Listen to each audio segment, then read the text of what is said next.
Good morning. Welcome to another children's book story being read by me, Susan B Lochocki, running for President of the United States. And it's still a story coming out of the Treasury of Virtues book, Stories to Grow On.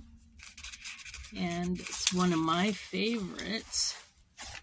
It's about cooperation. But it's also a roadmap to maybe world peace, in my opinion. So it's called Stone Soup. Here is the page leading into the story. Illustrated by Sharron O'Neill, adapted by Mary Rowitz. Stone Soup, a tale of cooperation. Ready? A hungry traveler had been roaming the countryside for a long time, and he hadn't eaten a good meal in quite a while. One day the traveler spotted a lovely village off in the distance.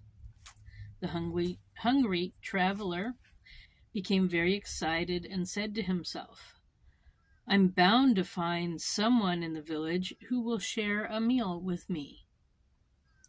As the traveler hurried to the town, he tripped over a stone in the road. The stone was not like any that the traveler had ever seen before. It was perfectly smooth and oval in shape. The traveler looked at the stone carefully and decided he would keep it. "You never know when a stone like this might come in handy," he said. Then the traveler happily headed to the village, his empty stomach grumbling as he walked. So, here's one of the village houses. Some things there. The village in the background. So,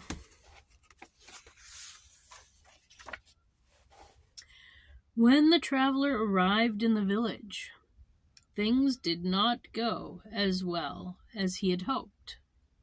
He stopped at a few houses with no luck finding a meal. No one had any food to share. One house the traveler came to was very quiet. All the doors and windows were closed, and the shades were drawn. The traveler began to think that no one was home. Finally, a maid appeared in the doorway. "Can you spare some food?" the traveler asked her. "I have been traveling for days and am very hungry." "I'm sorry, but I have only a few potatoes," the maid said. "There's not enough to spare or share. Why don't you try my neighbor next door?" "I already have," said the traveler, but he was very grumpy and just slammed the door. "It looks like finding some food in this village will be more difficult than I thought." Still hungry, the traveler refused to give up.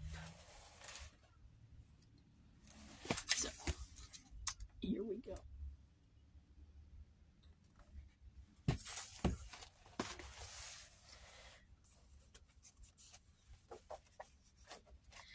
The traveler visited every house in the village, but no one had enough food to spare or share. At one house, there was only cabbage. The next house had only carrots, and the third only salt and pepper. Since there was no food for the hungry traveler, he decided to move on. Before he got very far, the traveler began to feel tired. He decided to get some rest in a cool shade of a tree just outside the village. As he sat there under the tree, the traveler looked back at the quiet town. "It's a shame," he thought. Such a nice village, and such a beautiful day, but no one is outdoors, talking or playing." Then the traveler reached into his bag and took out the smooth oval stone that he had found earlier in the day. As he sat admiring the stone, the traveler suddenly had a brilliant idea. So here's the stone, and there he is.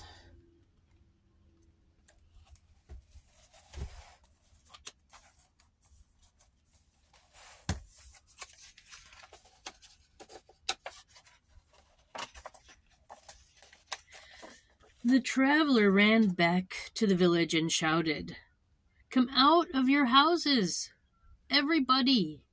I have a magic stone, and it will give us enough food for a wonderful meal. Everyone in town will have plenty to eat, and there will be enough to spare and share." One by one, the curious villagers peeked out of their doors and their windows. The grumpy villager who slammed the door on the traveler earlier looked out of his window and shouted, "What's all the racket about? Come, help me make a pot of delicious stone soup," said the traveler. The maid stepped out of her house as two excited children ran up to the traveler. "Is that your stomach I hear growling?" one child asked. "Yes," the other replied. "I am very hungry."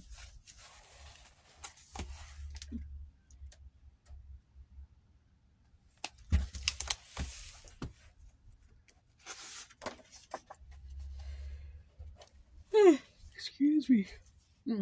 Does anybody have a large soup kettle to get us started? The traveler asked. "I've got one that you can use," said the big, grumpy villager, "but I don't think it will do any good. I don't think your magic stone will really work." Most of the villagers were excited, but some felt the same way as the big grumpy villager. "Do you really believe he can make soup from a stone?" asked one young lady. "I guess we'll find out soon," said another. "I certainly hope he can. I haven't had a good soup in a long time." The grumpy villager brought out his large kettle and placed it on a pile of sticks for a fire. "Here you go," he said. "Now let's see if that magic stone of yours can really make enough soup for all of us." "Don't worry," said the traveler. "There will be plenty." So here's the pot, and then here's them getting everything ready.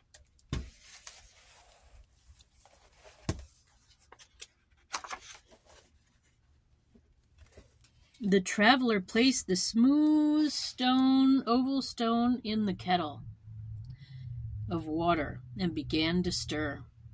After a little while, he tasted the soup. "Not bad," the traveler said, "but I think it could use a little salt and pepper." "I've got some," said one of the young ladies. "I'll run home and get it." "Perhaps the soup would taste even better if I shared my potatoes," the maid suggested. "Yes, that's a great idea," said the traveler. "Why don't you get them, and we'll add them right away." The young lady returned and sprinkled her salt and pepper into the kettle. The maid came back and dropped in her potatoes. Once again the traveler stirred the stone soup. When he tasted it for the second time, all the villagers watched him in anticipation. There he is.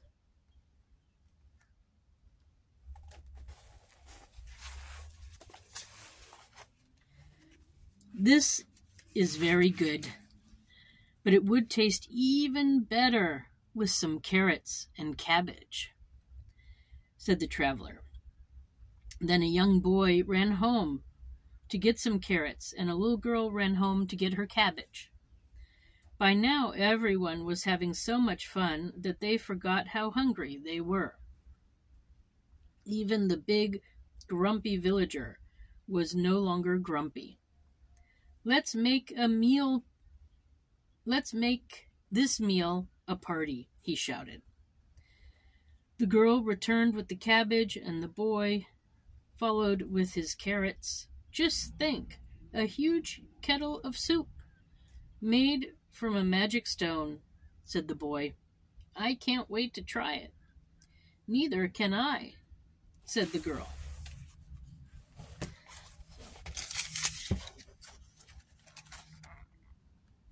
All this yummy food inside.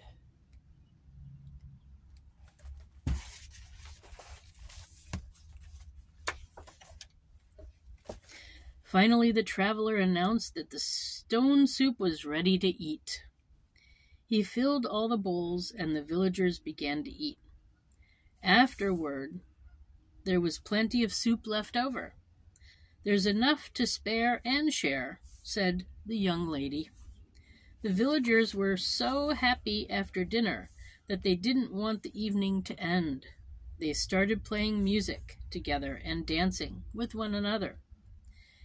At last, the village was alive with chatter and laughter. I didn't know you could play the banjo, the maid said to the big villager. And I didn't know you could play the washboard, he responded. I think there was a lot we didn't know until the traveler came along, said the maid. Musical notes. The next morning, the traveler said goodbye to his new friends in the village. It was time for him to leave. I want you to have this, the traveler said, as he handed the smooth oval stone to the villagers. Now, you will always be able to make stone soup together, and you will never be hungry or sad or grumpy again. Each of the villagers hugged the traveler and told him to come back and visit sometime. They were all very grateful and hoped to see the traveler again. As the traveler headed out of the lovely little village, he stumbled over another stone in the road. He picked it up at once and admired its dark, jagged edges. The traveler looked at the stone carefully and finally decided to keep it. You never know when a stone like this might come in handy, he said to himself as he placed it in his bag.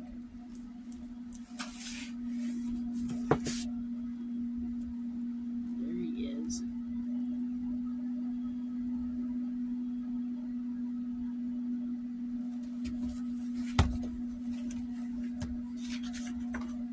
The end. Cooperation means working with others to do things that need doing. In this story, the hungry traveler used the smooth oval stone to show the villagers how to cooperate. When the traveler came to town, each of the villagers had a little bit of food, but not enough for an entire meal. The traveler helped the villagers work together to make a delicious soup.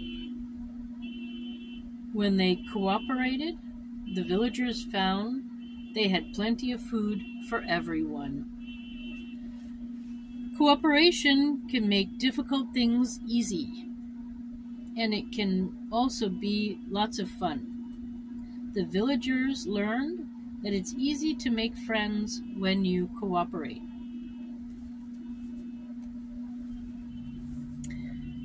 The end. So it's an important lesson to learn that when we all have gifts and talents, and when we pull them all together and bring them together, we can do great things together.